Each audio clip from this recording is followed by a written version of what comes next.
Salak Israel, we're gonna get these cameras straight.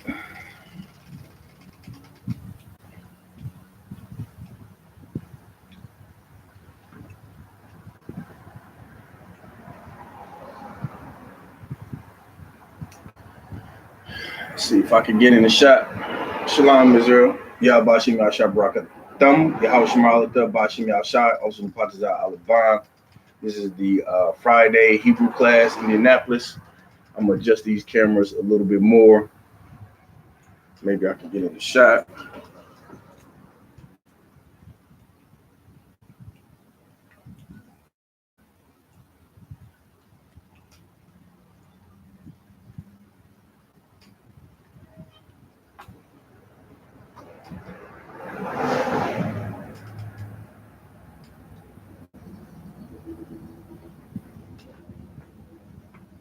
That's probably too high. I think we need a taller.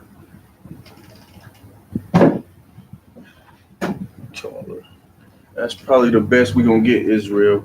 Salakia. So I'm not all the way in it, but I want y'all to see the screen or the whiteboard more than anything. All right. Tilt that Facebook. That should be a little better on Facebook. Either way, you ain't gonna be able to see me and the whiteboard good at the same time. All right. Salakia. Hold on one second.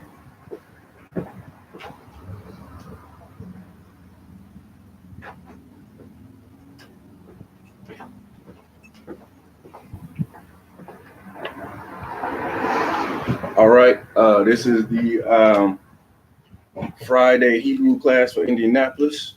Like I said, I'm also in the Patazah Alabama. We're about to rock it out. Let me know, put in the comments if you can't see the screen good. Looks like both the screens are showing good on Facebook and Hebrew, at least on the screens that I'm looking at. If you see anything different, let me know. All right, so we got today's agenda, what we're gonna go over in class today. I got my makeshift eraser because I forgot it. I'll bring it next time, be more professional. We're gonna talk about the Lashawan Kodash, right? So today's gonna be a really basic class, basic Hebrew. You understand? We're gonna be going over very simple things. In Hebrew, when I came into school, and I'm gonna sit down for a minute so you can see my face. When I came into the school, General Kabbalah Math was teaching the Hebrew class every Friday, and so he was able to log on and actually participate in class. And so you could share your screen, or you could show him your paper, of how you wrote the Hebrew. Well, we don't have that functionality currently right now. So what you're gonna have to do if you want to practice your Hebrew, you have to actually practice it and grade yourself or check yourself. So if you're a trooper or aspiring trooper in the school, what you want to do is follow along with the class, and then you want to make sure that you're writing down on paper.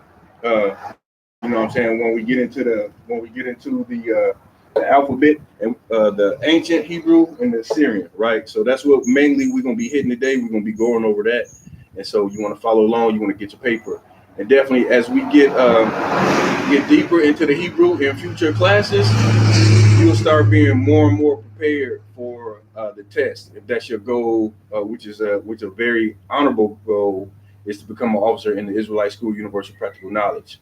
But until then, you may just be logging on and want to learn some additional Hebrew. That's Tawab. The sisters always mentioning how they want to get into more of the Hebrew, right? So we're not going into anything heavy today. It's going to be mainly milk, in regards to Hebrew. So we got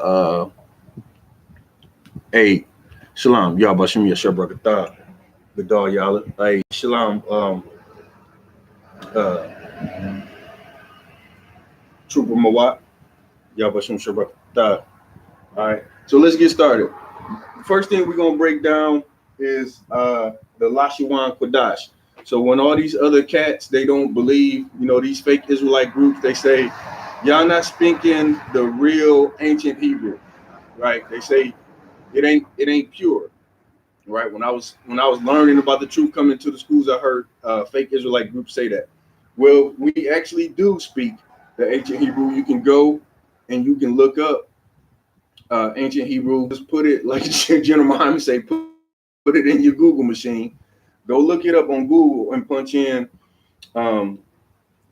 ancient Hebrew, right? It may not be called ancient Hebrew. Sometimes it's referred to as Paleo. You might look at that.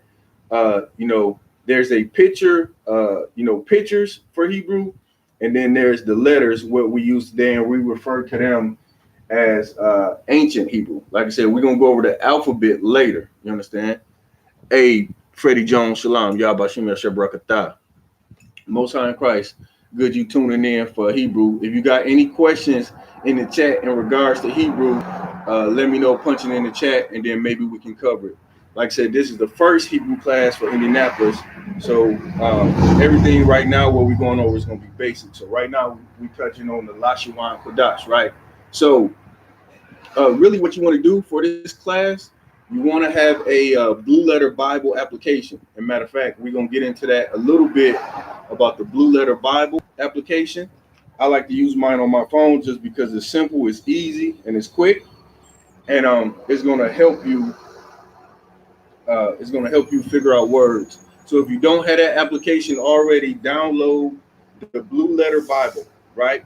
And you want to get yourself a Hebrew Bible dictionary as well, right? So you want to start with those things, for basics. Now, obviously, you don't have to go and run out if you don't have the funds to go and get a Hebrew dictionary. You can look this stuff up on the internet as well. So you don't actually have to go spend money. You just use the internet for all this. But while you're sitting there and studying, but on the streets, you might want to have that. All right. So Lashawan is tongue. Kodash is holy. You'll see a lot of brothers in the school with the name Kodash as part of their name. Just know that Kodash means holy, right? And Lashawan means tongue. All right, so we're gonna get that first, and we're gonna take that off our list. All right, so matter of fact, I'll give you a few minutes. Like the brothers that's logged on, if you have the Blue Letter Bible already, or if you need if you need a second to download it, put a 2 in the chat if you need a second to download it. If not, I'm just gonna rock on. All right. If you following along and you already have the Blue Letter Bible downloaded for application, you're good to go. All right. You need a few minutes, Freddie Jones. No sweat. Go ahead. I'll give you, about 5 minutes. If you get it downloaded quicker than that, let me know in the chat. Go ahead and download it. Then you can follow along with me.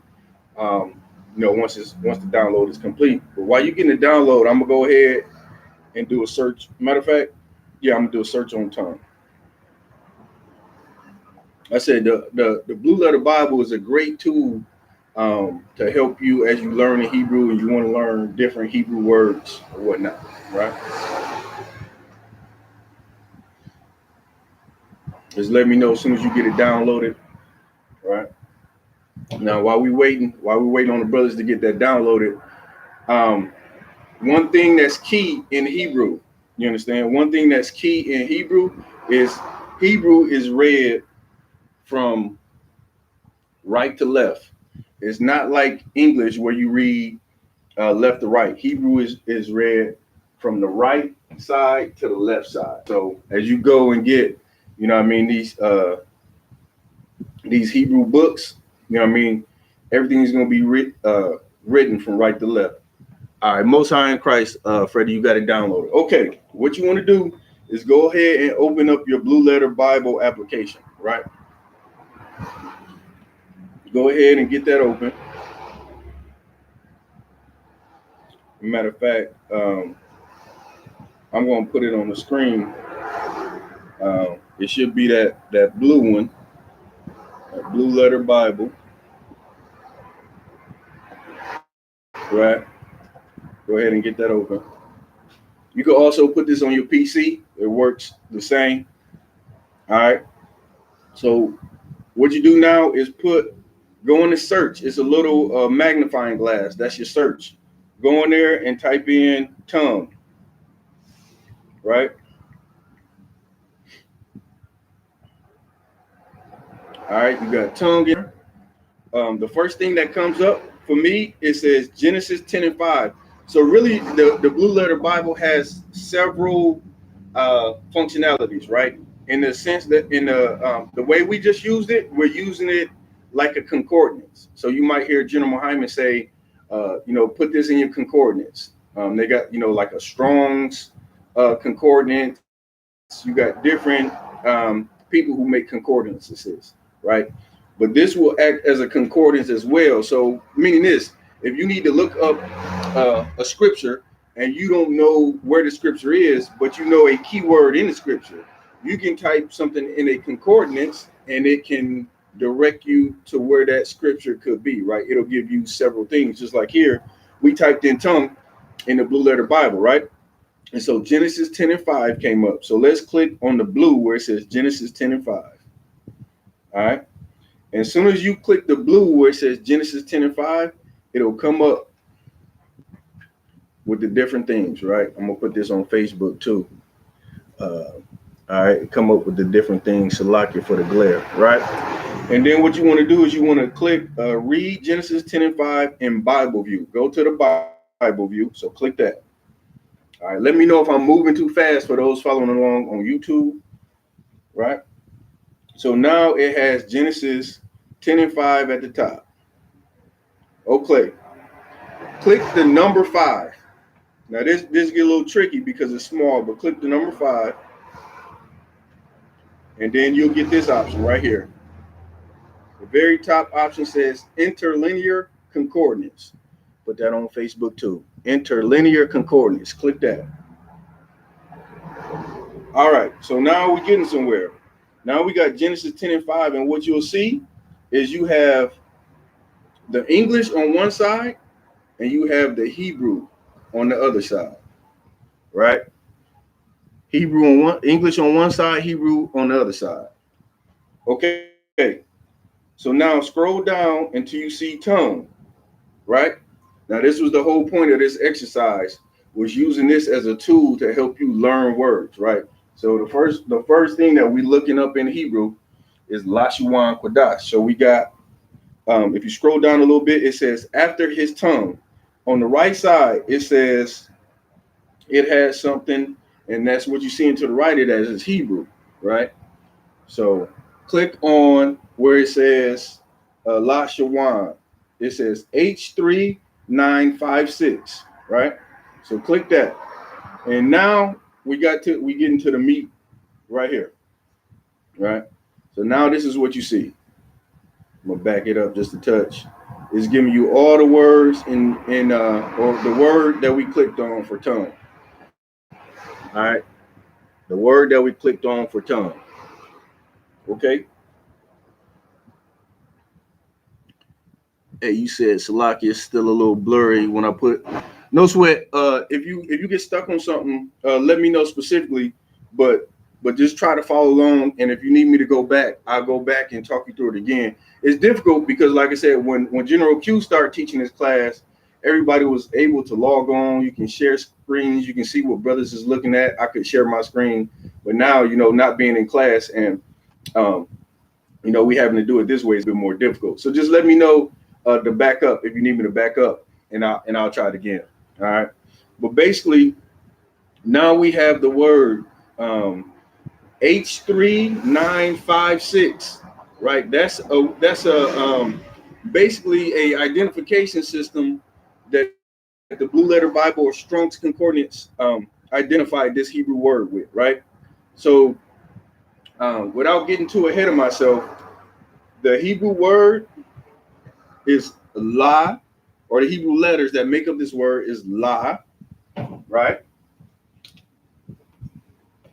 La. And then the next is a sha. And then the next letter is a wa. And the last letter is a na, right? So now we know where this word comes from, right? So when they went and translated the Hebrew to when they went and translated the Hebrew, and what you read, or they translated the English from the Hebrew in the Old Testament, right? Because the Old Testament is written in Hebrew. The New Testament was written in Greek, right? So now we know the word Lashuan actually means tongue. We just went and looked it up, right? We went and looked it up. We saw the Hebrew word for it, and we saw the meaning of the word. So when you look at that, it has all this. In fact, it even tells you what part of speech it is. It says it's a masculine noun. And if you go down a little bit further, it shows you the etymology, meaning the study of language or the study of words. And it has the root word for it as well, right? So now you know how to look up Hebrew words. Now I'm going to give you what this word looks like in Assyrian Hebrew, and we'll get more into Assyrian Hebrew versus ancient Hebrew, right?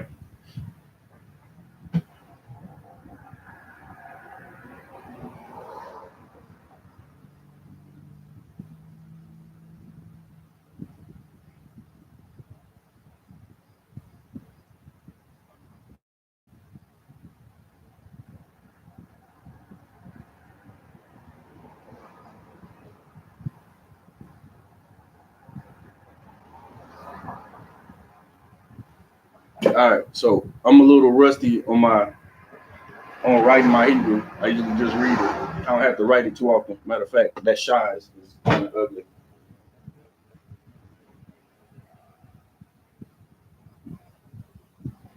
All right, so this right here is a lie, and like I said, we'll go over all this in the alphabet because we're gonna make sure that we cover the alphabet.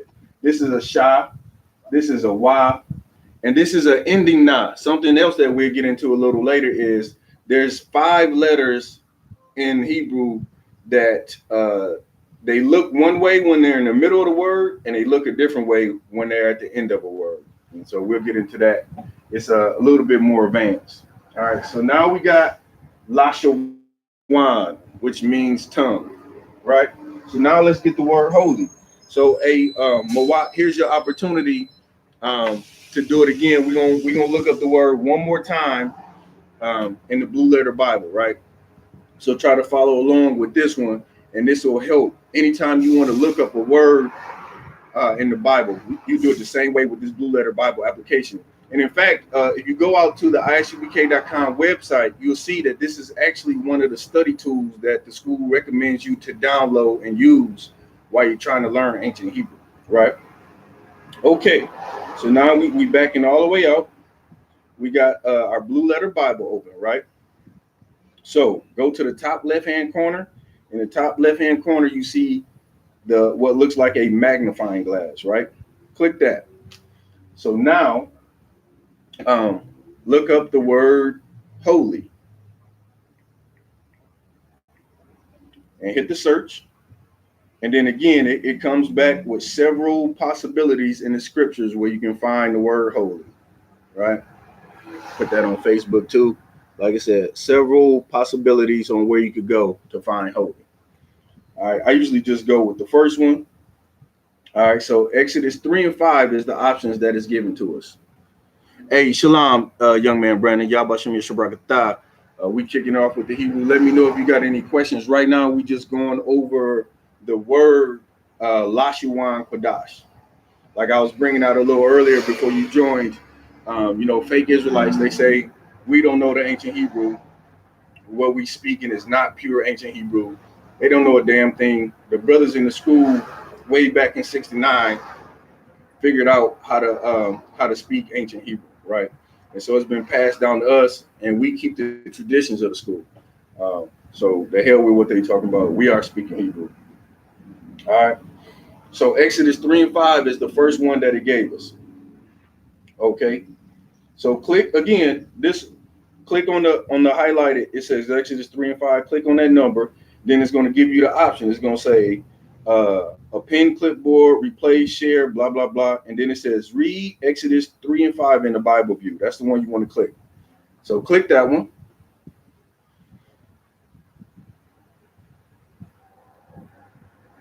Okay. Now that you got Exodus 3 and 5, click on it again. Click on the number 5. So like you click on the number 5. And then it's going to give you these options. The one at the top is the one you want. It says interlinear concordance. That's the one that you want. That's the one that you want to click. Interlinear concordance at the top. So you want to click that one. Again, this blue letter Bible acts as a concordance. Okay, and now you scroll down and you look for the word holy. And you'll see the last word says holy. And then where it says Kodash, it doesn't actually say Kodash there, but I know that's the word. It has some Assyrian Hebrew. You want to click that. So now it says, it gives you not only the transliteration, it gives you what part of speech it is. It's a masculine noun. It gives you the root word, right? So it gives you a lot of good information that you can go and look and definition. In fact, this will even help you with your scripture breakdown. So as you get more into breaking down scriptures, like this will help, to go and see what the word means in Hebrew. Like obviously you don't want to break anything down that hasn't been broken down. Well, let me rephrase. Don't teach anything that hasn't been taught to you. But some things you will be able to go and look up the root word and get a better the Hebrew word and get a better understanding of the scripture. You understand? All right. So now we know what the word holy means, or the word, the word holy is in Hebrew. The word in Hebrew is made up of 3 letters, the kwa, the da, and the sha, right? So that looks like this.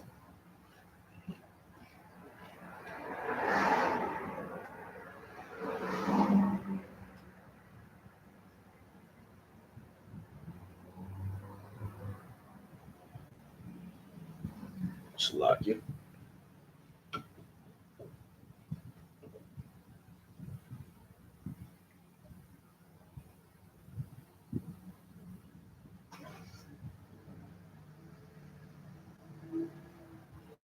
All right, I'm a little jammed up in the corner, but you got the kwa, the da, and the sha. All right, so that's how you look up. That's how you look up Hebrew words in the Blue Letter Bible Dictionary. Let me know. Type in there if I need to go back and look at it again. All right.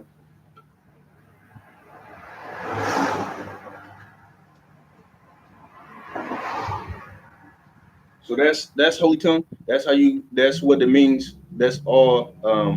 When we say we speak in the Lashuan Kodash, that's what we mean. We mean we're speaking the holy tongue, the ancient Hebrew, not the Assyrian Hebrew. So let's get into that a little bit, right?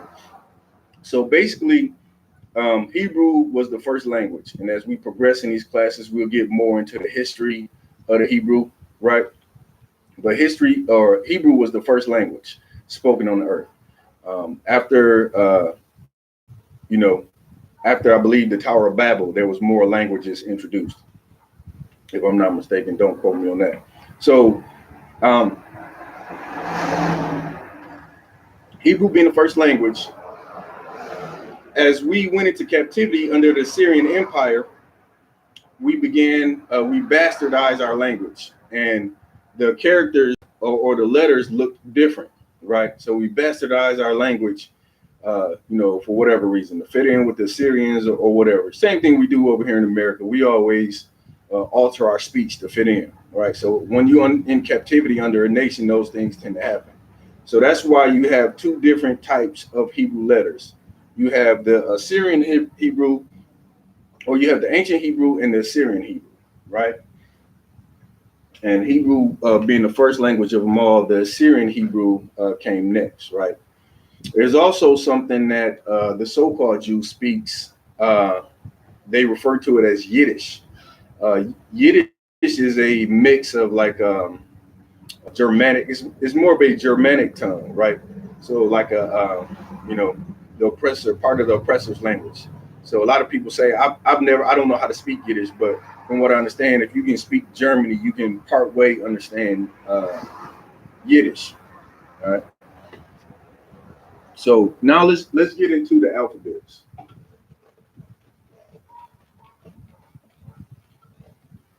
Like I said, and I'm gonna apologize in advance because I ain't had to write Hebrew in a minute, but I'm gonna pull up the I'm gonna pull up what we give to all the troopers in the school um, as far as a study tool for them on the Hebrew sheet, and I'm gonna make it look as much like that as possible. So I'll get it pulled up, and then we'll get it on. The first thing we're gonna write is the ancient Hebrew.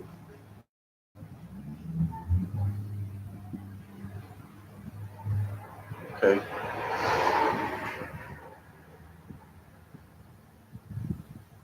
And then after we write the ancient Hebrew, we're going to write the Assyrian Hebrew.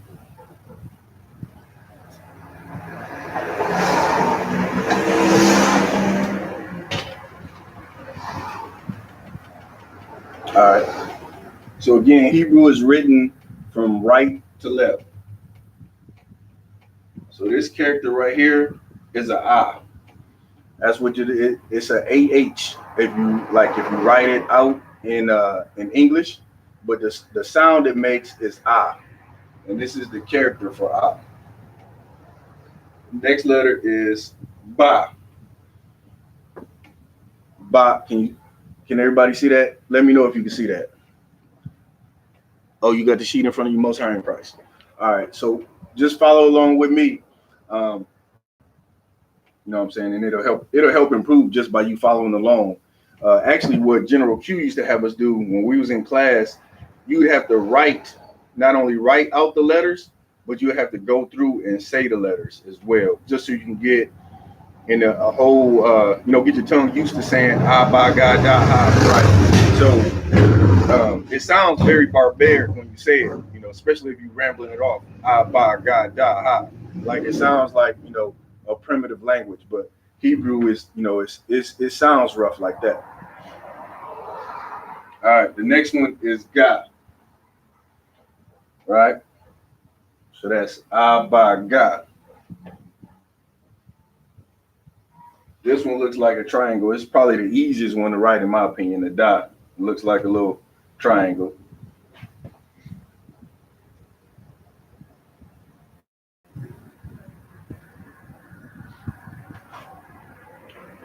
That's the ha. The ha looks like a backward F with an extra line.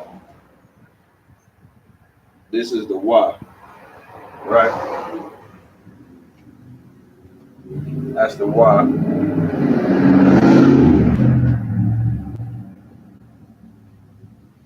This is the za.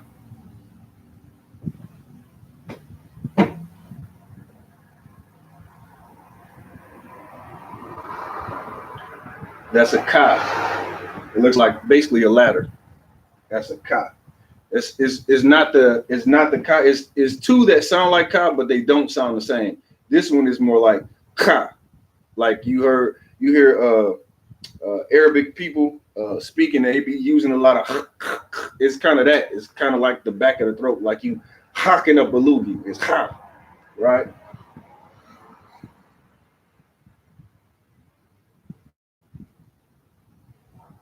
That's the top. So, and in my opinion, the ancient, you'll find out most people prefer to deal with the ancient because it's just easier. Like the Assyrian is a little bit more complicated. The only thing about the ancient Hebrew is there's connectors where you really have to learn how the words connect. And it just really takes practice. And I'm not an expert at it either, but it takes practice to know where the connectors go, right? So it just comes with time and experience and being in the school and studying Hebrew and getting into battles and all this good stuff. And then, pretty soon when you keep practicing and coming at it, you'll be an expert. Now, let me give a, you know what I'm saying? Let me give a disclaimer. Not everybody is going to be an expert in Hebrew. Some brothers will study their ass off and they still won't be experts in it. They won't be good at reading it. They won't be good at writing it. They won't be good at speaking it. But everybody's goal should be at least to know enough to, where you can read certain words, you can speak, you can greet brothers, you can salute brothers and sisters, if it's not your gift, it might not be a gift. But you should strive to at least be proficient in it. You don't have to be an expert, just be proficient in it, right?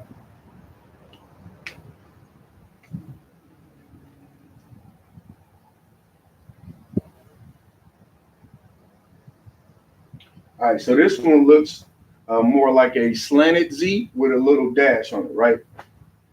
This is the Yah.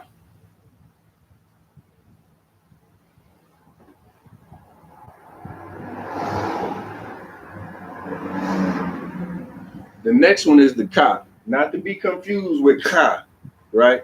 This is the Ka, like Captain Katazar or Captain Kapash.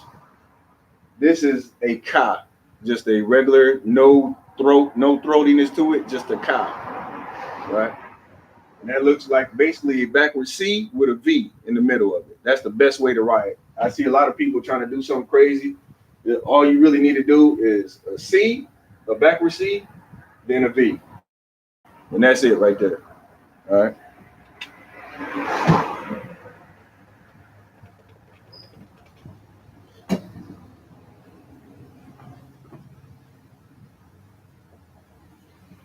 Actually, I think this next letter might be the easiest. This is a lock. This is a lock. So that's probably the easiest. That right there is a ma. So it looks like a W with a long tail on it. That's a ma.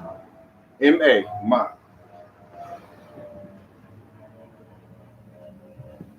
Over here, this last character is the na. It basically looks like a V with a tail on it. So it looks similar uh, to the ma. Just like your M and your M has two humps, your N has one hump. It's the same kind of concept. You know what I'm saying? This is a W with a tail. This is a V with a tail. Now I'm gonna go under it just so you can see because I wrote them too damn big. So I'll put them on one line.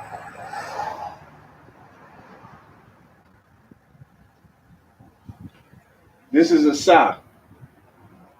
No, you know what I'm doing. Matter of fact, just to make it crystal clear,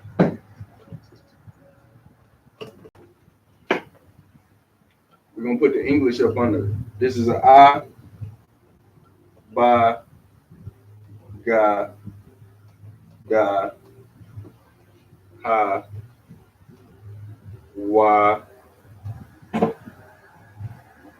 za, ka.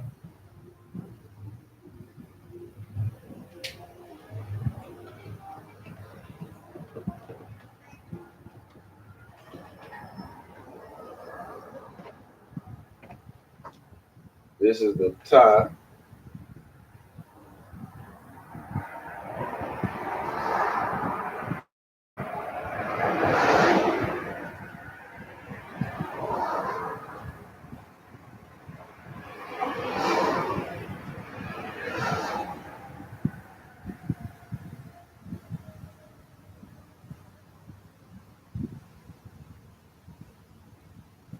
All right, so that's we'll complete them, but let's just get the sound. It's probably good to start associating the sound with the letter, right? So you got I here, ba, ga, da, ha, wa, za, ka. Again, this is the ka. This is not the regular ka. This is the throaty one. Ka. This is the ta, the ya. This is the ka, just regular ka. The la, the ma, the na. Now let's get the rest of it.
All right.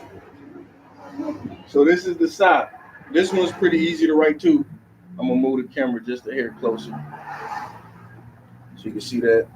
It's like your Facebook. I can't move you no closer. That's the side. That's the I. Right. That's the pi. It looks like a J, but the hook, the hook, the tail of it is not in the middle. It's on the end. So just imagine writing a J, but moving where you start to the outside. All right. This next one is the Tazah. Tazah is a straight line, and then you attach a Z. The Z is like the Z is only connected at the top, though. Right. Then this is the Kwa. This is the Ra. It just looks like a backwards forward. This is the Sha, which just looks like a W. And this is the Tha. That's the last letter, the Tha, right?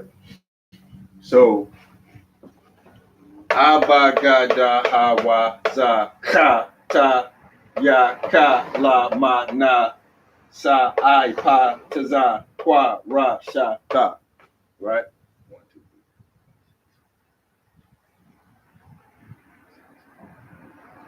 22. You got 22 letters, right? As opposed to English, you got 26 letters. All right. Any questions so far on YouTube? I still see people still on. Any questions so far what we covered, right? So just like you learned when you were in preschool, this is the beginning of how you learn the language, right? By learning the characters in that alphabet and what makes up the words or the letters in that language. So the same way you learned it in preschool, the same way you started learning language here in the Israelite School Universal Practical Knowledge. You understand? You want to learn ancient Hebrew. What you want to start doing is anytime that you're able to attend a class, or anytime, like if you start, you know what I'm saying, a man sees fit to give you your officer's test after you become a trooper, you want to start practicing your ancient Hebrew. I was doing it so much when I was just chilling. I'd be sitting at the table. I just be writing out the alphabet. Right. So that's what you want to start doing in preparation. If, like I said, if you aspire to one day stand on that podium and call the oppressor, you know what I'm saying, tell him what he's been doing to your people, and you want to start getting in this Hebrew. Because if you want to become authorized to teach in the Israelite School Universal Practical Knowledge, you're going to have to know how to write the Hebrew alphabet. You know what I'm saying? You're going to have to know some Hebrew. Like I said, you won't have to be an expert at it. All brothers not going to be, you know, General Q or Captain Ashaparan. You know what I mean? Everybody ain't going to be on that level, but be patient in it. You understand?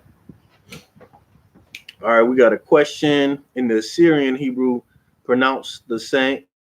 Say in the Syrian Hebrew pronounced the same as the Paleo. Well, in order for us to swap between them, and we about to do the Syrian now, they make the same sound. So yes. All right. So here, and we're gonna get into why, like, brothers prefer the ancient Hebrew, right? Because the Syrian gets a little tricky. So we're gonna now do the Syrian letters and go over those. I don't know why I wrote so damn big, but I just wanted to make sure that you seen them. So we may have to erase these. I'm gonna try to leave them up just so you can see them both. All right.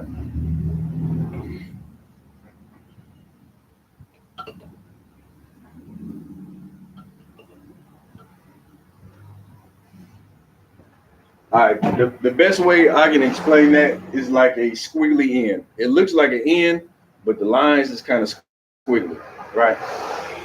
Some brothers write it a little different, but for the most part, you want to be able to at least write it similar to what you find on the sheet. So that, like I said, everybody who come into school, you have access, you know what I'm saying, to that Hebrew sheet. If you don't have it, let me know, or you can type your email in there, and I'll be sure I'll email you a copy of it, right? So everybody should have that, right? So again, it makes the same sound.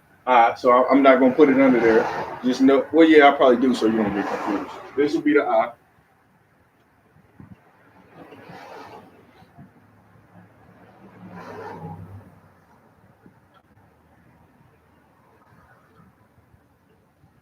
All right. So if any of y'all my age, or around my age, we should play a game called Hangman. To me, this looks just like one of those hangman symbols, and that's how I usually, when I'm writing it in Assyrian, that's how I write it. I write it like a hangman. But you may not know what the hell I'm talking about, so just write it like that. This is the box.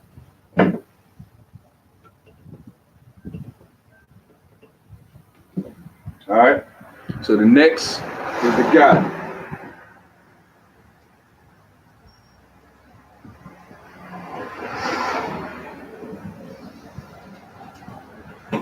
To me, it looks like an upside down Y. That's basically what it looks like. But that's the guy.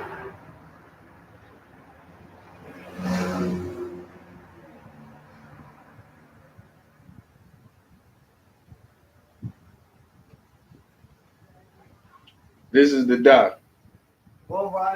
So notice the little lip on the end on the right hand side.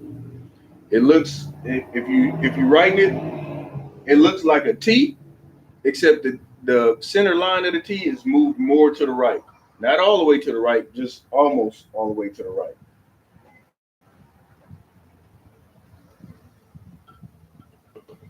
That's the dot.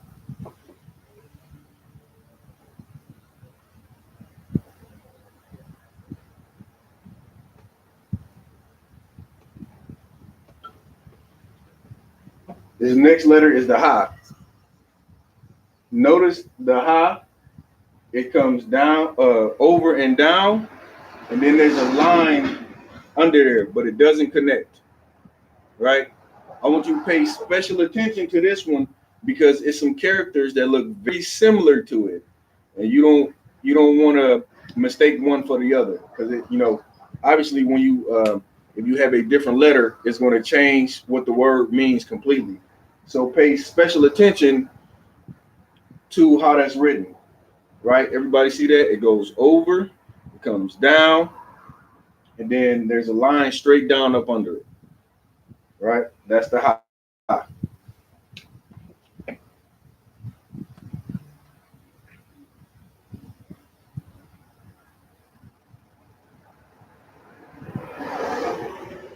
All right, so this is the Y. It to me looks like a really lazy letter. It's like it's angled and then it comes straight down.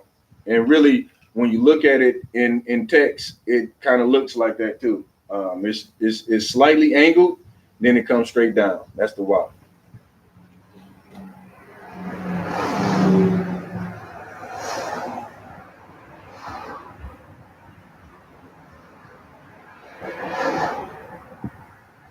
All right, this is the Z. It looks like a crooked T. It's basically a slanted line, whereas a T would have a line coming straight across, and then the line goes almost straight down. It's kind of like a little wiggle in it. So that's the Zod. Now notice at this point, start paying attention the differences in how the ancient looks and how the Assyrian looks. Like I said, when we went into the Assyrian captivity, our language was bastardized, much like the oppressor today over in Jerusalem has bastardized even the word shalom. Going across the line radio and watch Captain Katazav's breakdown of shalom. You understand? And we'll do it in here too. But basically, you'll see that the oppressor says shalom with an O when there's no vowels in ancient Hebrew, right? So notice, like I said, start noticing the difference. This is the I in ancient Hebrew. This is the I in Assyrian. The ba, the ga, the ga, the da, the ha, the wa, the za, the za. All right. Let's go ahead and get the rest of these letters.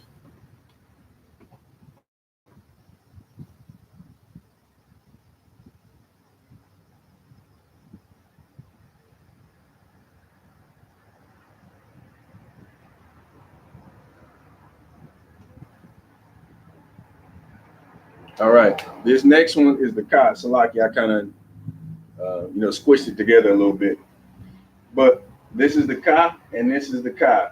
Look totally different, right? The ka in ancient looks like a ladder, essentially.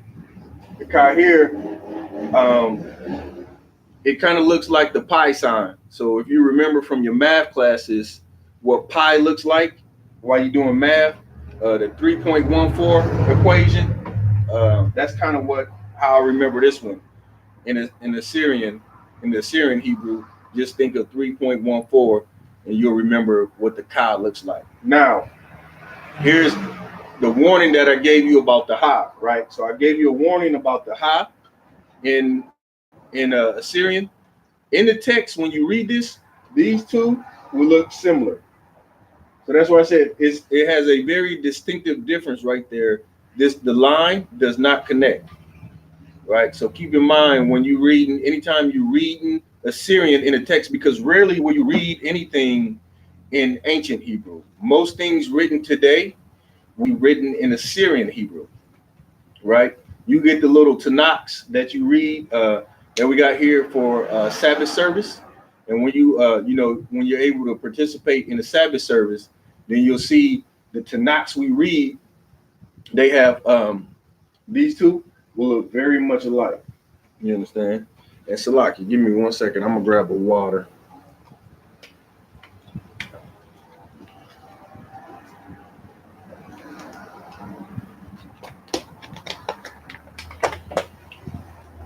All right.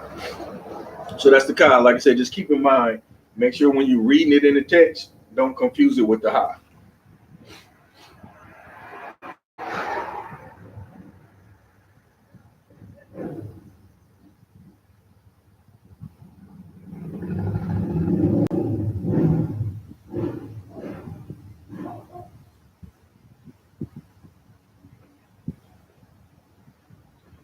All right. This one is the ta.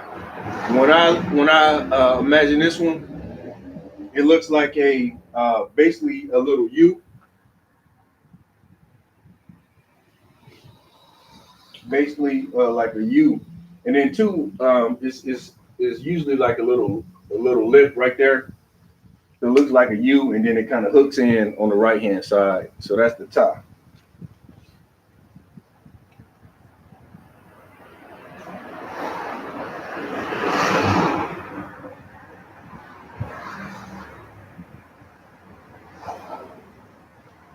This little thing right here is the ya.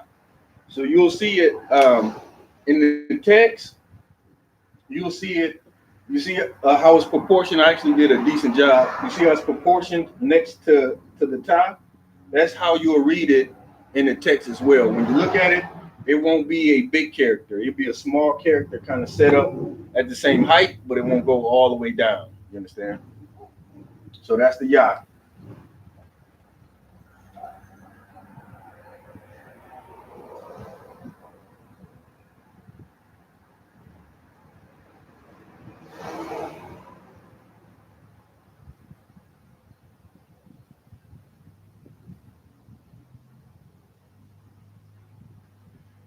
Okay, so when we first started writing the Assyrian, I was telling you how brothers, another reason why brothers prefer the ancient Hebrew versus the Assyrian Hebrew, right?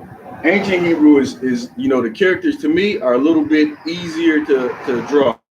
It's more definitive, right? You got definitive characters. Where here you kind of got some characters where it seems like it's just kind of lazy, and they can be confused with other things. Well, here's the other reason why brothers don't like Assyrian, because in the Assyrian Hebrew, when you're writing the Hebrew, there's 5 letters, and we're gonna go over all 5 of them now. There's 5 letters where you can where basically in the middle, if they're in the middle of a word, they look one way, but if they're at the end of a word, they have a different look to them. Here's our first example: the ka, right? So the ka looks like a boxy C backwards. So imagine writing a C, right? Imagine writing a C, but make it boxy. That's what your ka looks like. That's if it's anywhere except the end. Now say the word is like Barak. The word Barak, right? It's the Baraka, Barak. Well, it goes from looking like this to looking like this. So you have to be able to uh, understand and distinguish and know if the ka is in the middle of the word, it looks like this. If the ka is at the end of the word, it looks like that. All right, let me know if anybody jammed up on that, and if you got any questions. You understand? Let me know if that jams you up, because I can explain it. I can explain it again. But basically, this is your ka. If it's in the middle of the word, if it's at the end of the word, that's what it looks like. A good exercise too for brothers who are just learning Hebrew. Like I said, I'm no expert, but I'm proficient at it. You know, I can find my way around. I can get around in it. By no means an expert, but what you probably want to do is go ahead and get you a Tanakh, and then that way you can start looking and seeing how the printed text looks, because writing it and reading it when it's printed is two different things. You know what I mean? Oh, I'm tripping. I'm tripping. That was the other benefit, the other reason why I wanted to show you the Blue Letter Bible. We'll get into it. Let's finish the alphabet, and then I'll tell you more about how to pull up the Assyrian in your Blue Letter Bible, right? Because how I use mine, and you'll see that a lot of brothers, they actually use a phone during Hebrew service. I like to use it because you can put the English on one side, and you can put the Assyrian Hebrew on the other side, and then you can read the Assyrian. And if you kind of get jammed up, you can look to the east and say, "Oh, that's a name." You know what I'm saying? Like Yahweh. You reading it, Yahweh. What's that? Oh, that's Jacob. His name is like directly next to it, so you can see. You understand? It's a big benefit.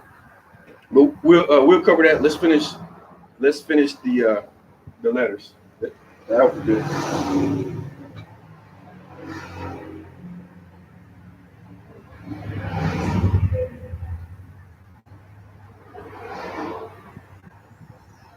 All right. So this is the lie. I just, to me, is such a lazy looking letter. Hey, Shalom, sis, how you doing? Hey, give me 1 second, y'all. Hey, Shalom, sis, how you doing? Good. Probably just peeking that bag. Hey, Shalom, warrior. You got chips, most sign cracks. Okay. The water, sis, you brought all that for us? Appreciate it. Y'all staying or you just dropping off? We're staying. Okay, most sign cracks. Here you go, Shalom.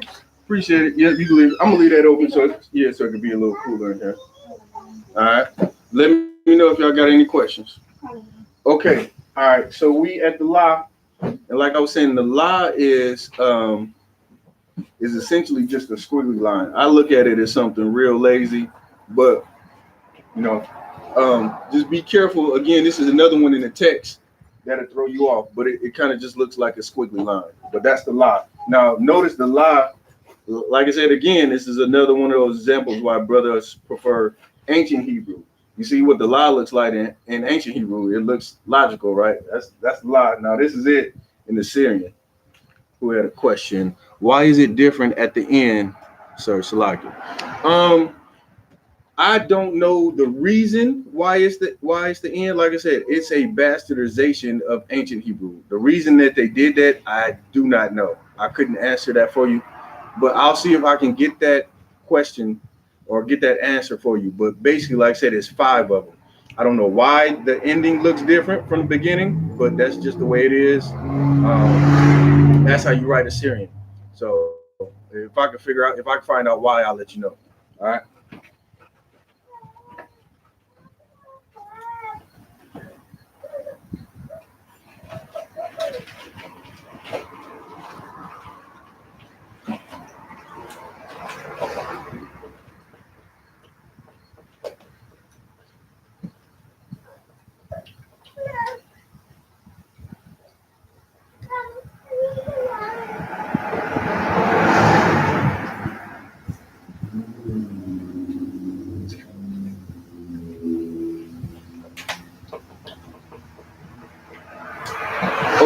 This this one is the mod. It's gonna jam me up.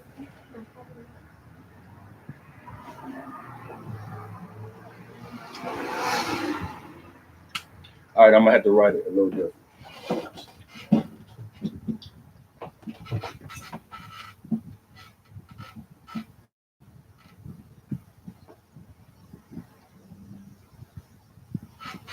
All right, bear with me.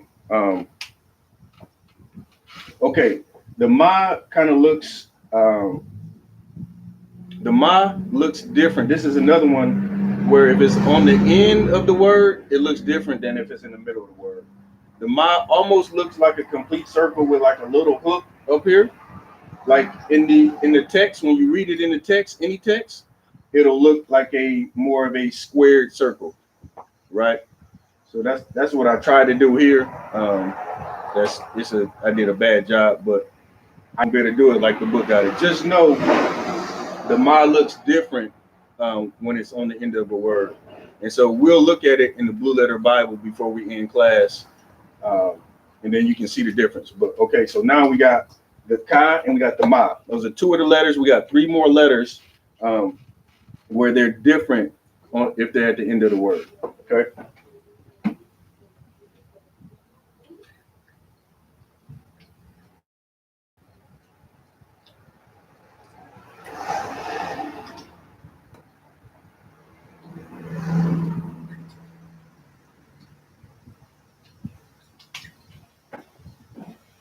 Okay, this next one is the na.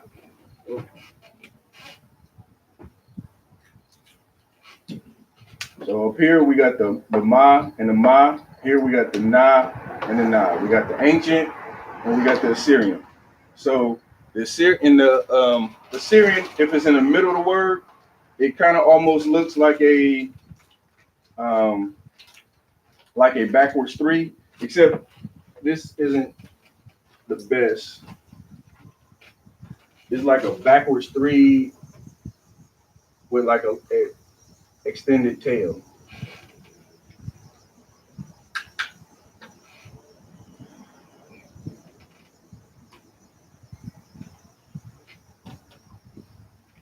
So that's probably a little bit more accurate. That actually looks pretty good. So that's what it looks like if it's in the middle of the word. This is the na if it's in the middle or at the end, Salaki. Right? Now, what you'll notice is I didn't do a great job at the wa. So that's the wa, and you have to be careful with the wa and the ending na. In the text, it looks kind of different, but I'm like I said before the end of the class, you'll see the difference in how it looks written in the text. All right, so let's go to the last, get the last of the Assyrian.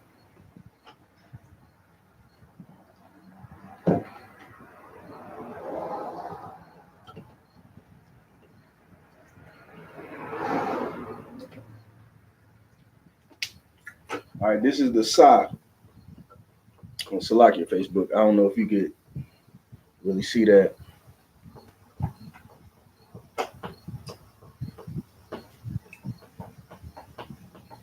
Right, and that's the Sa.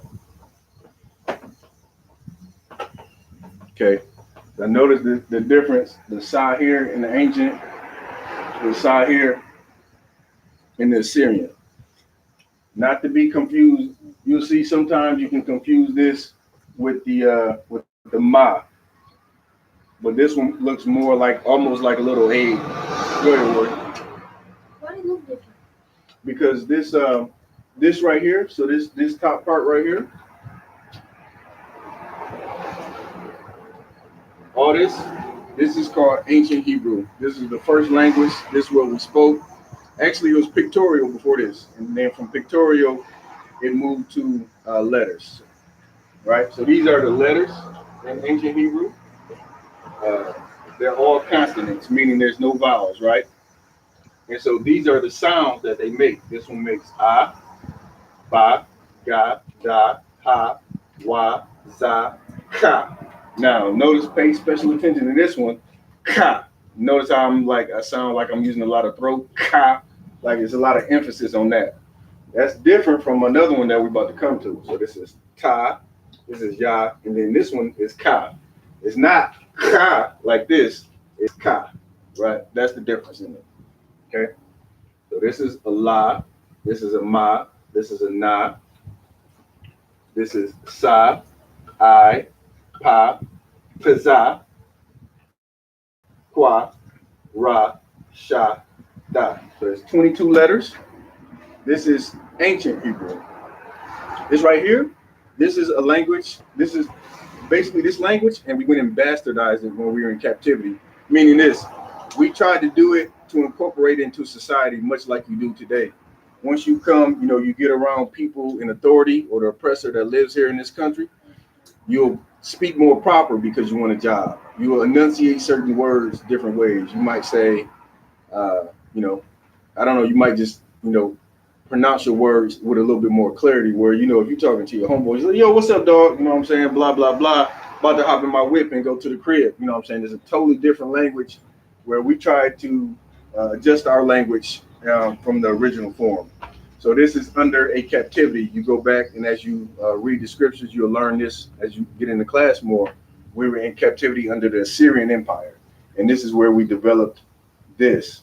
And what I was explaining to the brothers online is that this language, the original Hebrew, the ancient Hebrew, is much more preferred because there's different rules to this and variations that's confusing. So that's why these two, the top and the bottom, look different because one is the ancient, the regular, the pure. This is one that we had in captivity.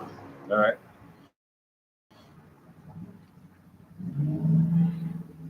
Most High in Christ, Freddie Jones. All right. So that's the Sa.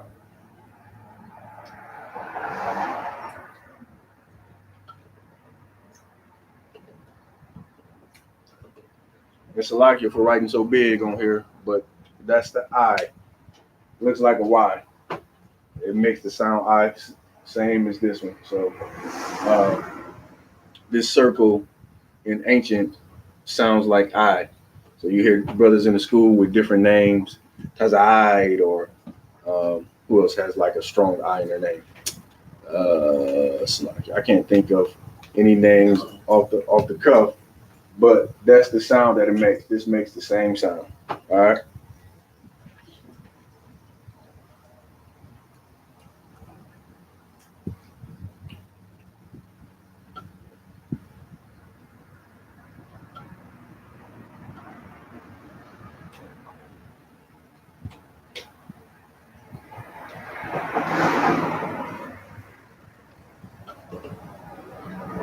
Okay, I ran out of room, but just know that this is the pie. The pie looks like a backward C with some tails on the end, right? That's if it's in the middle of the word. It's the same thing as this. It makes the same sound as pie, but on the end, when you see it, it looks like a basically upside down backwards J. That's what that looks like if it's at the end of the word. The brother asked the question earlier, why does it look different at the end of the word? If I can find the answer, I'll get it for you. I have no idea why the letter looks different at the end of the word. You understand? All right.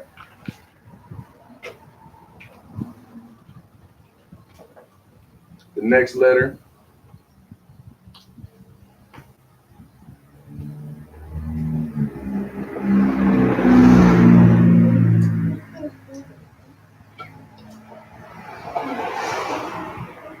The next letter is Tazah, right?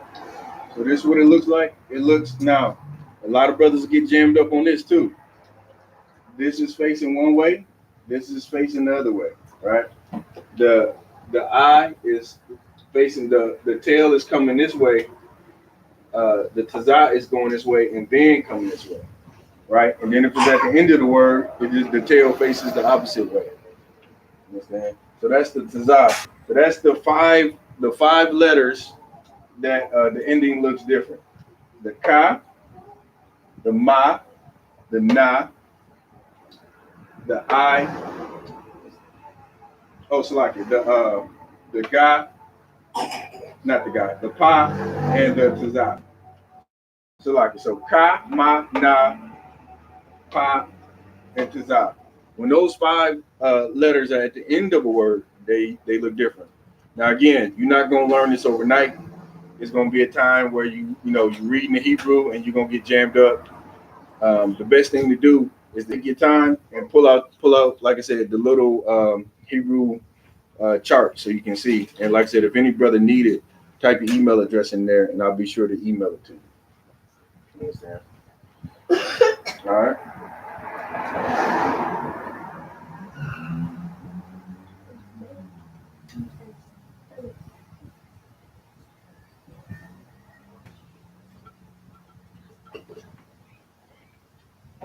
All right. So this almost looks like an R with a short tail on the right hand side. That's a qua. That's the same thing as this, just in Assyrian, right? So it almost looks like an R. That's the qua.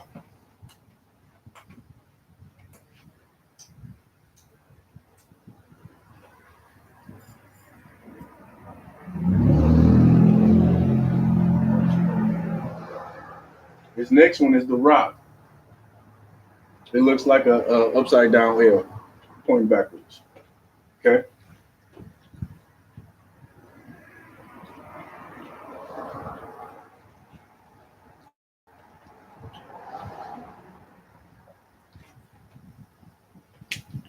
This next one is the Shah. So notice this is one of the few ones that actually look like the ancient Hebrew. So this one looks like a W. This one pretty much looks like a W as well. That's the Shah.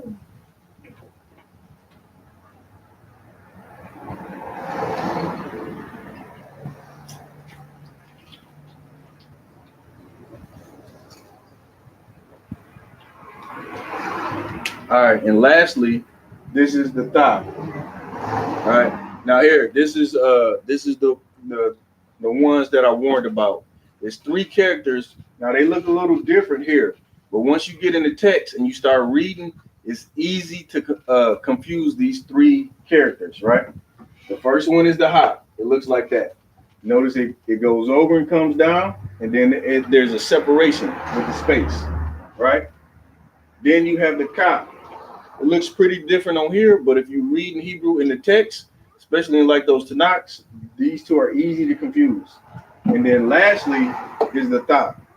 The Tha really, in my opinion, looks just like the Ha, except there's no separation.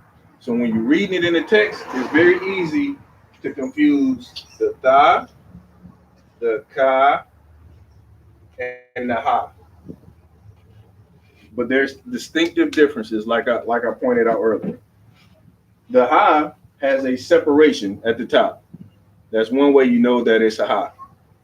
The Ka actually looks like the pi sign from math, 3.14. Just remember that for the Ka, because it's 1 line and then it's 2 lines going straight down, and there's edges, so you can see the edges. So it's not like this. This one only has 1 edge and a curve, and then there's also the separation. And lastly, like I said, the Tha is totally connected. There's no separation in the Tha. You understand? So that's your ancient Hebrew.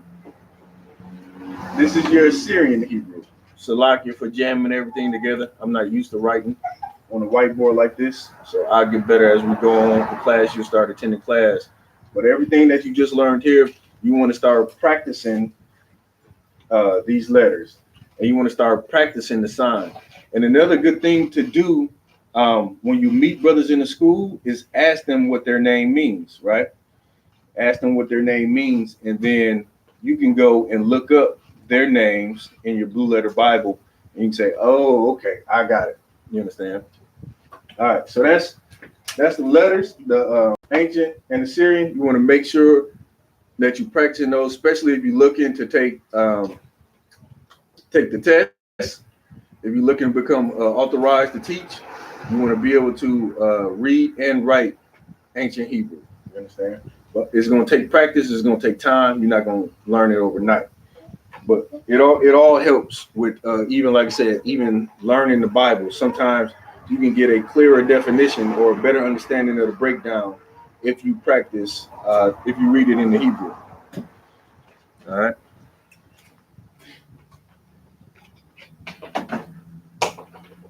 You got a question? No?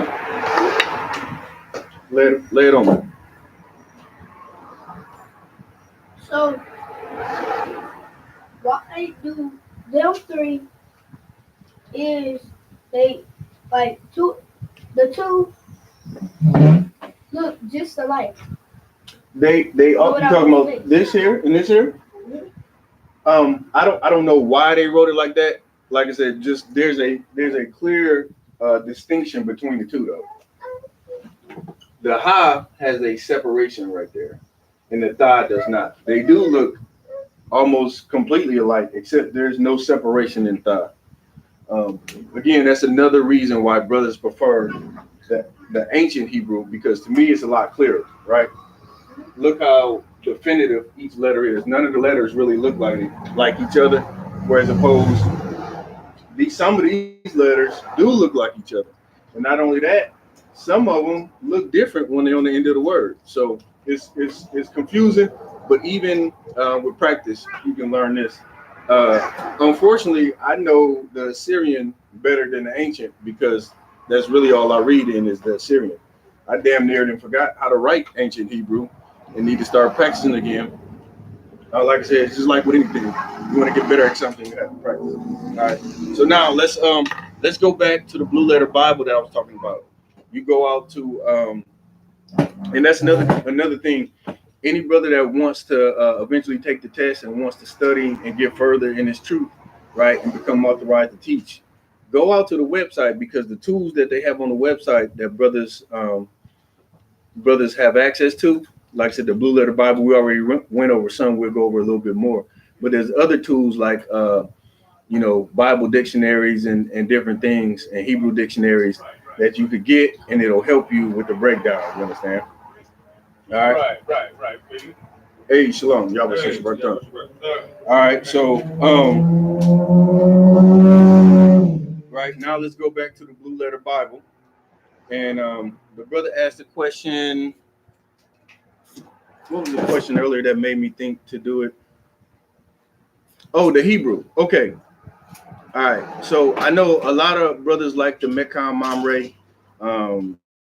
I don't particularly like that one. I like the blue letter Bible because, like I said, you can also use it as a concordance. You can get in there and you can look up damn near any Hebrew word, right? So it's a way that you can go in here and set it up. So I'll see if I can talk you through it real quick. I'm not going to spend a lot of time on it because it's damn near something that you got to do in person, but I'll try to talk you through it so that way you can see the English on one side and the Hebrew on the other side. And it's a big help as you learn in Hebrew. Not only is that concordance in there very helpful to learn Hebrew, but also having the two languages side by side is a big help. All right. So what you want to do is you want to open up your blue letter Bible, and then you want to click the whatever book of the Bible you're in. Okay. So then it's going to say OTNT for Old Testament, New Testament. You want to make sure that you highlight the Old Testament side. All right. So Freddie Jones, if you got any questions, or young man Brandon, let me know if you got any questions on this, and then I'll try to talk you through it again. Right. So you hit, now that you got that up, the OT highlighted, hit Bibles. Okay. So my options are Westminster Leningrad Codex Morphological, and then it says MGNT Hebrew/Greek combination language, and another option for me is King James Version. Now notice at the top it says primary and parallel. Okay, this is what you want. So for your primary, I got King James Version selected. Okay, and then at the top you hit parallel. I select WLC MGNT, right? And then I hit go. And now when I pull mine up, it looks like this. All right, that's what it looks like. You can see the Hebrew on one side. Let me share it with Facebook.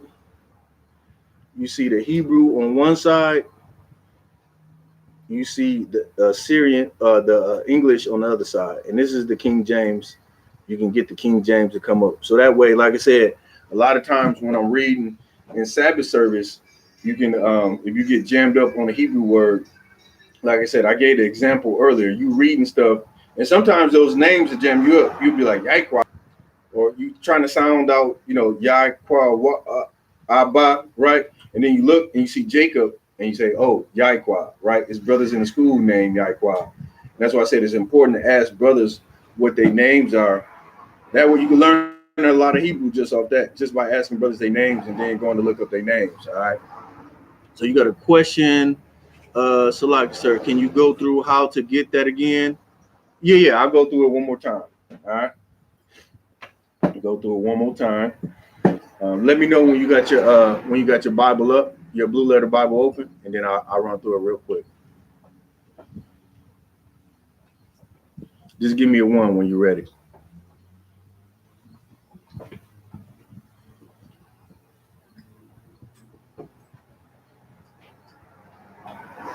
All right, ready to go. Okay, so you got your blue letter Bible open. Go to the top, whatever book you in. Like right now, mine is in Exodus. So hit that book. Okay. And you should see at the top, it has, actually the thing is showing all the books in the Bible. I'm just going to show you real quick. It's showing all the books in the Bible, right? Facebook, you can take a look at that. It's showing all the books in the Bible, okay? And it's at the top, it says OT and New T. Oh, 1 second. Jeremy 2000, I'm a brother from Indianapolis too. I salute you. Shalom. Shalom. Yo, that's perfect that you said Shalom, because Shalom is not ancient Hebrew. And you tuned into the right class, brother. Shalom is basically a bastardization of Shalom. There's no vowels in ancient Hebrew. So the word is just shalom. Like I said, we'll cover that as well too. Just keep in mind, there's no shalom. I know if you read it sometime in some of the texts, you'll see the shah, the shah, the wa, the la, the ma, but it's no. And that's the other thing too. It's not shalom with an O. It's shalom. We're gonna get you right. Matter of fact, brother, if you're in Indianapolis, you need to come to the physical school if you can make it on Fridays. Come here on Fridays and come sit down in class. You know what I mean? Most High in Christ. It'll be good for you. Yeah, don't sweat it at all. We're gonna get you Hebrew all the way right. Okay, so let's get back to the blue letter Bible. Right? So you got your books in there. Now select Bibles in the top right-hand corner. All right, you got Bibles. You select the Bibles in the right top-hand corner. Now I'm gonna show you my screen. Your screen could look a little different. All right, hold on. Let me back that up.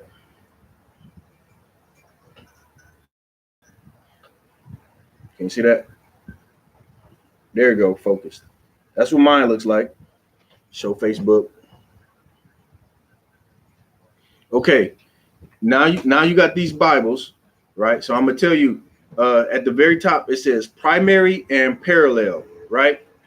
So for the primary, you want to select the King James version. If you don't have that in your options, what you want to click then is the Manage Bibles. You see that in the middle? It says Manage Bibles. That's what you want to click, is the Manage Bibles if you don't have the King James version as an option. If you do, then you're good to go. If you don't, select Manage Bibles and then download King James version. And you want to put that in your primary. That's the one that you want for your primary, right?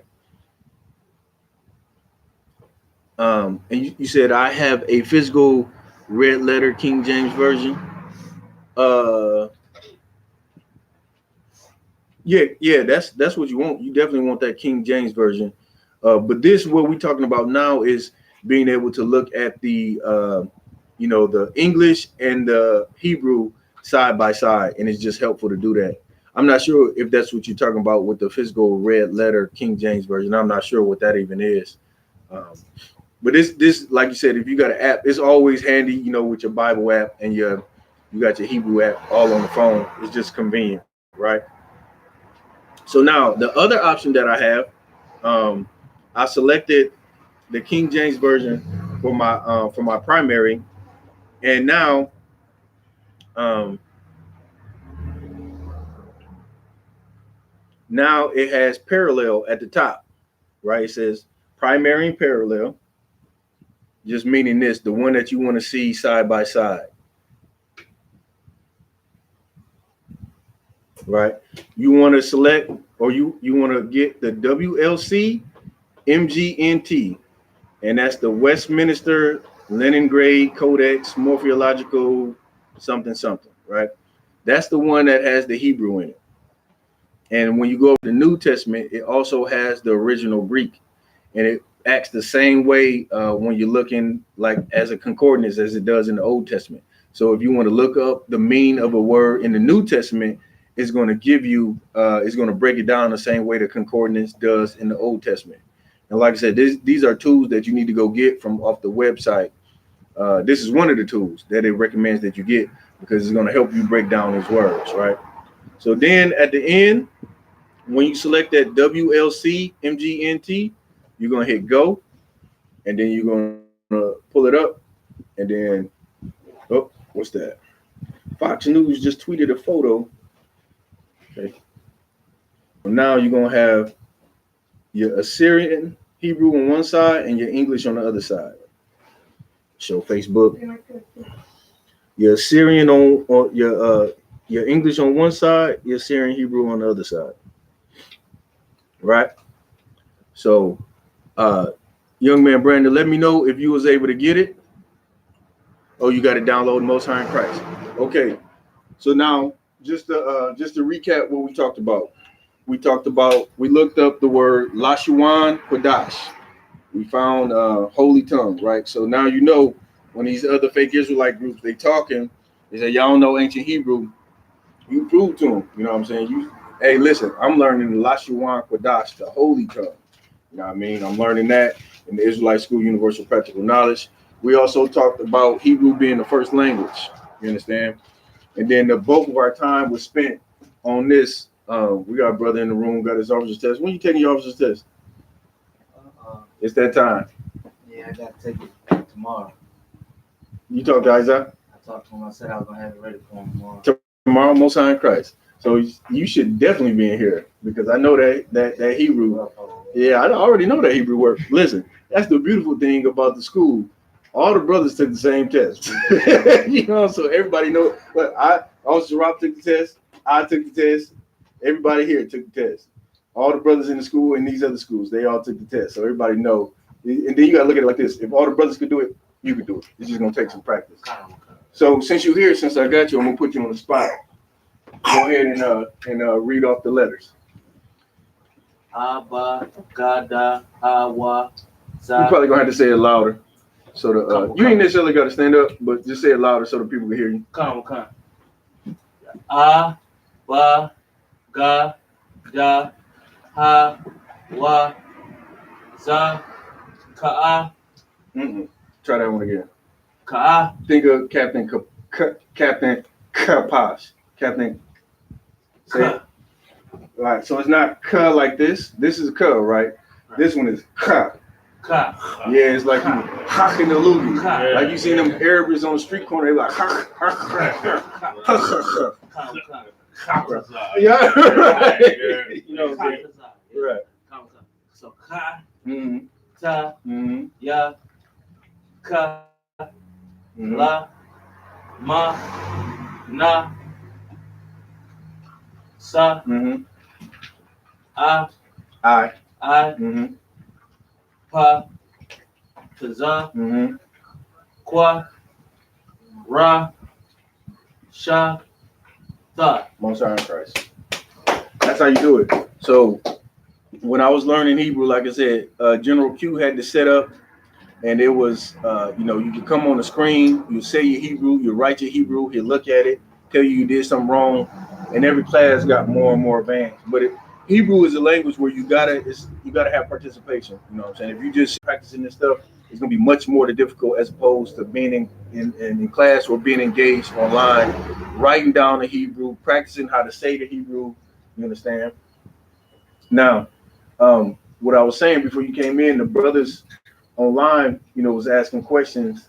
You know, well, actually, I was explaining to them that many brothers in the school, they just prefer ancient Hebrew because the Assyrian Hebrew, you got 5 letters where at the end of the letter, it looks different from if it's in the middle of the word. You know what I'm saying?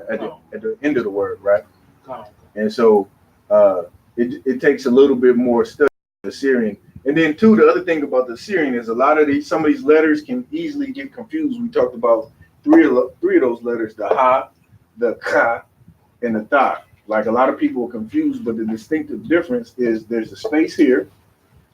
And if you want to remember what the ka looks like, think of 3.14, the pi sign from math. You remember that? It looks like basically 1 bar and 2 bars up under it. I don't know. I always use that analogy because I always remember that from school, and I don't even use it, so I don't even know what it was all about. I just know they said pi is 3.14, and that's the formula for it. But it looks just like that symbol. And this is the tha, and all in the written text, all 3 of those look very closely related. So if you're not careful, you'll confuse them. But just know that the tha, there's a connection there, where there's not a connection here, and this one looks slightly different. And usually people can catch this one, but these 2 damn sure get jammed up all the time. Sometimes if I'm reading too fast and not careful, I'll say ha instead of tha, right? All right. So any more questions online? That was pretty much all I had prepared for today. You know what I'm saying? Going through the class, I realized the class is damn near over, and I just now hit Facebook. I had Facebook set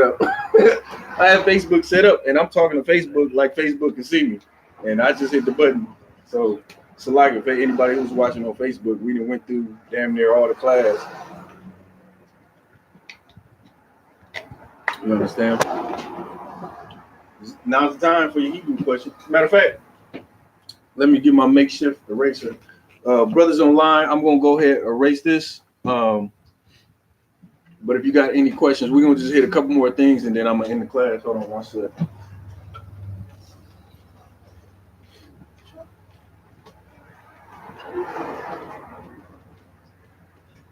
I bought an eraser specifically for this class and I left it at home.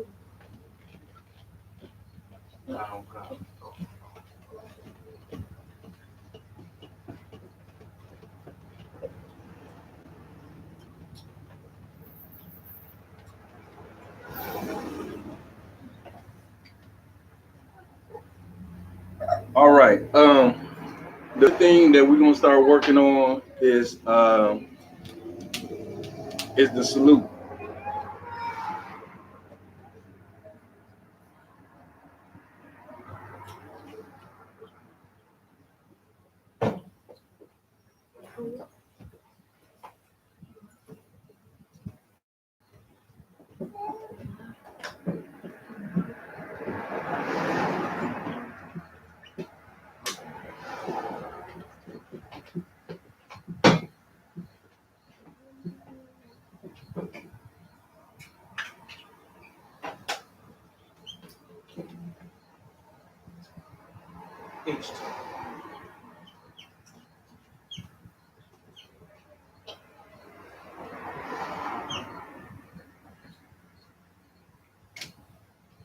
All right.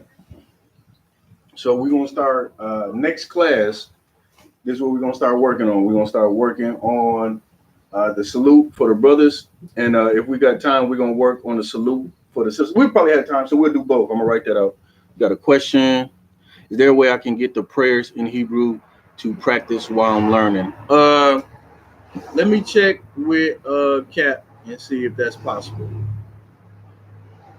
Yeah, I'll see if that's possible. I don't know why not, but then again, I don't want to speak out of turn. So let me talk to him and make sure it's Tawab. And if he says Tawab, then I can give him to you. All right. Jeremy 2003 said, at work, this guy kept trying to talk to me about the Antichrist, let me guess. This is an oppressor that was trying to talk to you, right? This is one of the oppressors in his land, or is this a Jake? This a brother in the world trying to talk to you about that? I'd be interested to know.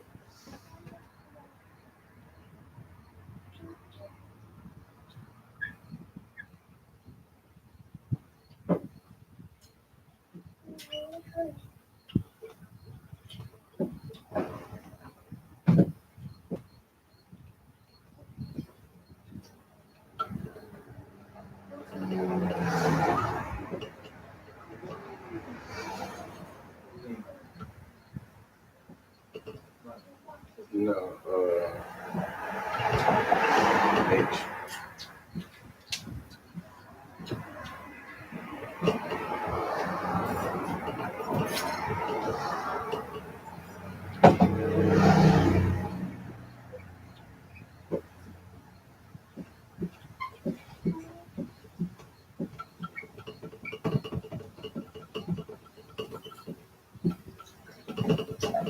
Mr. Anything. All right. I want somebody online to tell me the words for both these salutes. Somebody online. Just type it in the chat. Or one of the brothers that's online, go ahead and type it in for me.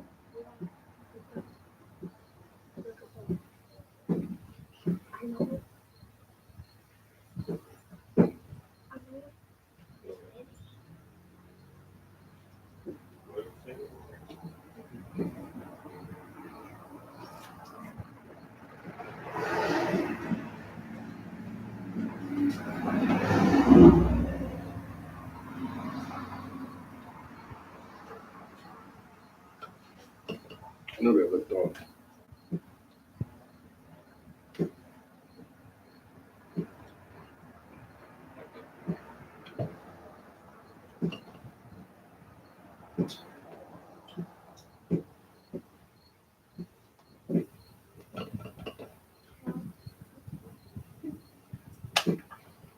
All right, somebody got it. I know Yahweh is the creator's name, and Yahweh Shai is Jesus Christ's name. That's correct. Anybody else? Jeremy 2003, you said yes, he was an Edomite. Yeah, he was trying to talk to you about the Antichrist. Don't tell him because you had the slave, but he is the Antichrist. You know what I'm saying? That oppressor as your slave, he trying to talk to you about some mystical creature or mystical being that's the Antichrist. The oppressors are the Antichrist. You understand? They are directly in opposition to the Most High and Christ. They do all that's against him. So yeah, they tend to talk to you it's like when you talk to the oppressor at work, like they want to get to know so much about you, but yet they don't want you to be part of their society, really. You know what I'm saying? They just want you to do your job. They want to poke fun at you subtly, right? They want to say little sly stuff, but it is what it is. You just try to deal with them best you can. Just be professional in all things. That's what the school teaches us, is to definitely be professional. You said on me, I was about to say you the Antichrist. Most High Christ. Yeah, that is true, but what I'm saying, definitely at work, what I'm saying, you need brothers be needing those slaves, what I'm saying. Not saying that you got to kiss no behind, but definitely don't tell him he's the Antichrist. That's gonna come out later. Best believe that. We'll bring it out. In fact, you join school and you better stand on the corner with us and tell him he's the Antichrist, and then go to your slave and be professional. Right. You know what I mean? So, all right. Young man Brandon said, Most High, in the name of Christ, bless you, brothers. Damn right. All right. So let's get so this week we're gonna break it down, or we're gonna give the meanings in English, and then next week when we come back, we're gonna try to write all this in Hebrew. Right? Both of the salutes. All right. So this is you correct. This is the Lord's name. So I'm just gonna put it up top. Right. So a lot of people run these together.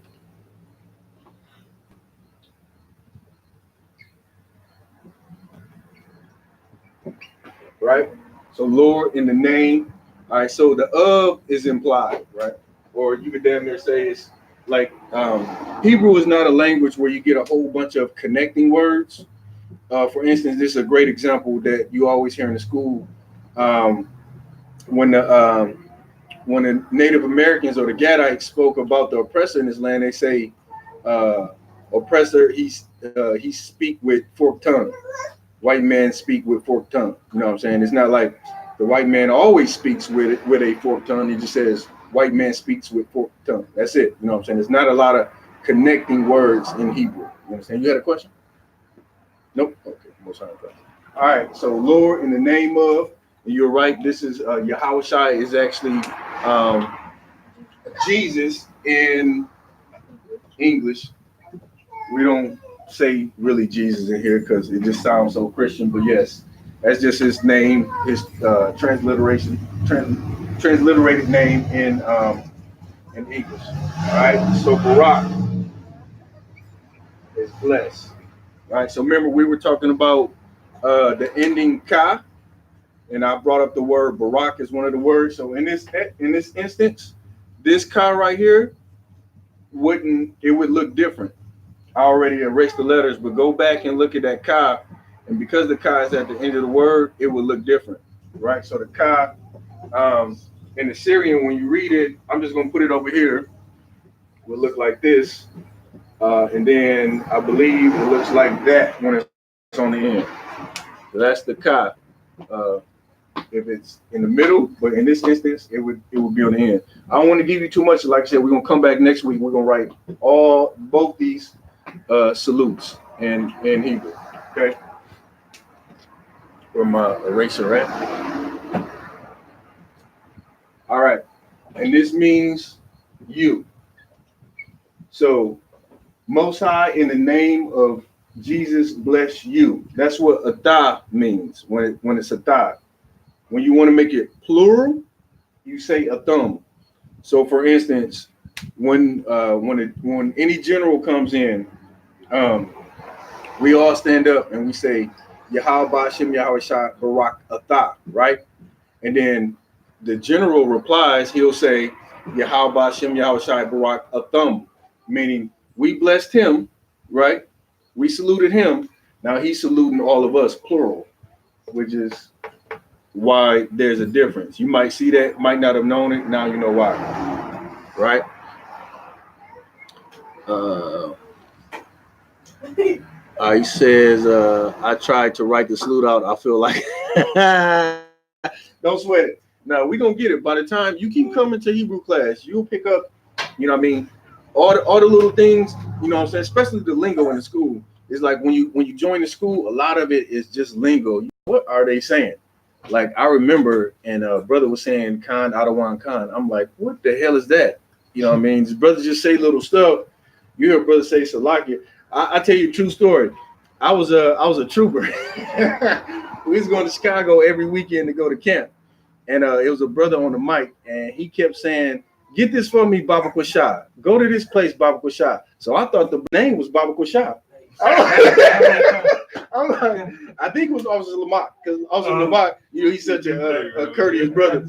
And when he be on the mic, he like, you know what I'm saying, get this scripture, go here, Baba Kushah. So I'm like, damn, who the hell is Baba Kushah? I thought the brother that was on the podium, I thought he was just calling him, I didn't know what it was. I didn't know if it was a nickname or what. So that's what I'm saying. When you come into all this lingo just seems, you know, foreign to you. He calling him Baba Kushah. He's saying please. Baba Kushah means please. So you know what I'm saying. You're gonna learn all this stuff. So keep coming. Don't even sweat it. You know what I mean? All right. So that's for the brothers. Now for the sisters. Now obviously you saw the brothers, so it's gonna be a little easier. So you're gonna right. Now it's a little different.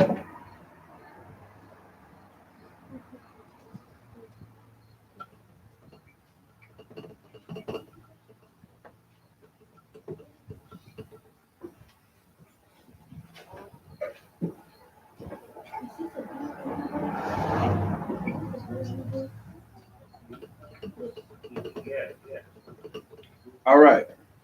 So here's for the sisters. This is how you salute them. right? Lord, Shamar means to watch, right? So you'll hear a lot of brothers in the school. You might hear a brother say, "I'm in the Shamar department," right? I'm in the Shamar department, or you might hear a brother. He might come and he be like, "I'm gonna put you on Shamar." You're like, "Well, damn, who is Shamar? What I gotta do? What I do?" You know what I'm saying? You don't know what the hell he talking about. Shamar. It just means you on guard. Mean you on lookout. Mean you on watch out. So, Lord, watch. All is over. And here we go with the you again, right? So for the sisters, it's a thigh if you're talking singular, right? And then if you're talking plural, it's a thon. So that makes it plural, right? So Lord, watch over you in the name of Jesus, right? So those are the two salutes. You definitely want to learn those and know the difference and how to say them and how to pronounce them. You understand? All right.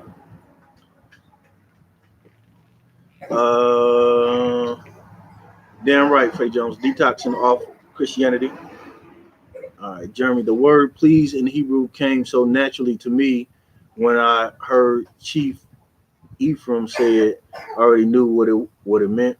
Okay, I don't know who Chief Ephraim is, but Most High in Christ. Yeah, it was no. It threw me off. He kept saying Baba Kushai. I'm like, who the hell is Baba Kushai? But anyway, um, those are the greetings. All right. So now, take that down if you don't have it, because next week when I come back on Friday, we're gonna get all this in the Hebrew. We may not be able to get through both greetings, because actually what we're gonna do, we're gonna go through the ancient Hebrew. We're gonna start with the brothers. We're gonna go through the ancient Hebrew for each word. We're gonna write it, and then we're gonna go the Assyrian Hebrew, each word, and we're gonna write it. And you definitely want to know the name of the Most High in Hebrew, right?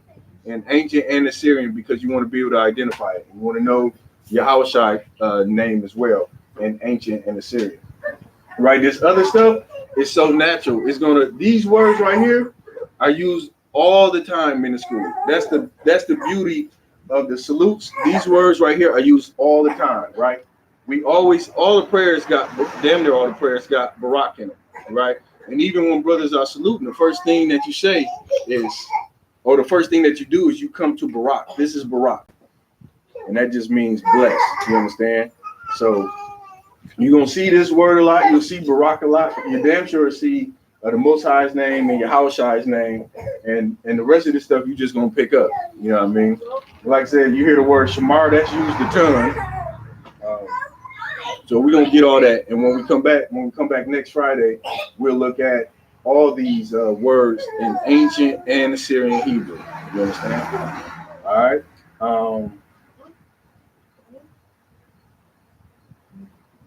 I think that's it. You know what I'm saying? That's it. Unless there's any more questions on the Hebrew. I actually thought that I was gonna have to write it out. You know what I'm saying? Nah, you show up on Friday. Yeah, you're gonna participate. But I know y'all was just out passing out flyers and everything. I'm about to shut it down anyway. Are you good? Any questions online? Most High in Christ, Freddie Jones. Yahbashim Yahshai Barakatah. You understand? All right, if there's no more questions, I'm gonna pass the class to Trooper Atazar. Hit these announcements real quick. All right.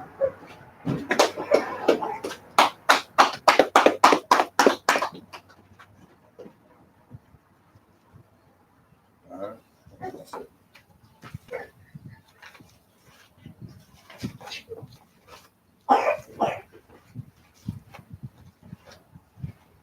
Final. Shut the door. Here you go. Yeah, you can stand up here. Or stand here.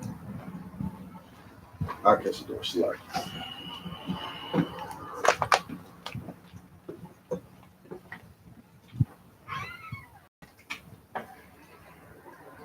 We are the I.S.U.P.K. started out of 1 West, 125th Street, Harlem, New York. Rule for new brothers and sisters. When a new brother or sister comes into the school, they are off limits for 6 months. They are to be saluted only. They are here to shed themselves of the world. If they need transportation, the teacher will arrange it. After 6 months, If a brother or sister has an interest in a particular person, he or she must get permission from the head to speak to a brother or sister. There is another 6 months in which the brother and sister will court each other, and after this 6 month period, the brother and sister will get permission from the head to marry. Tithes, which is a commandment, Numbers 18 and 21. Malachi 3, 8 through 10, means 10 in the Hebrew, Ma'asharah. 10% of every penny of any increase the Lord gives you. Give to the treasury department or teacher. Priest funds, free will offerings for the priest, not mandatory. Whatsoever amount you would like. Upcoming holy convocations. Announce holy convocations from sheep. Remind No. So the next upcoming high holy day is the memorial of blowing of the trumpets. It starts the first day of the 7th month, Saturday, September 28th. You understand? We're gonna have something here at the school. I'll be putting that together. Go ahead. Remind Akim and Aqua to check the bulletin board in the hallway. Or the website. If anyone wants to be a trooper in the school, to start wearing all black: boots, shirts, pants, headband, and scarves.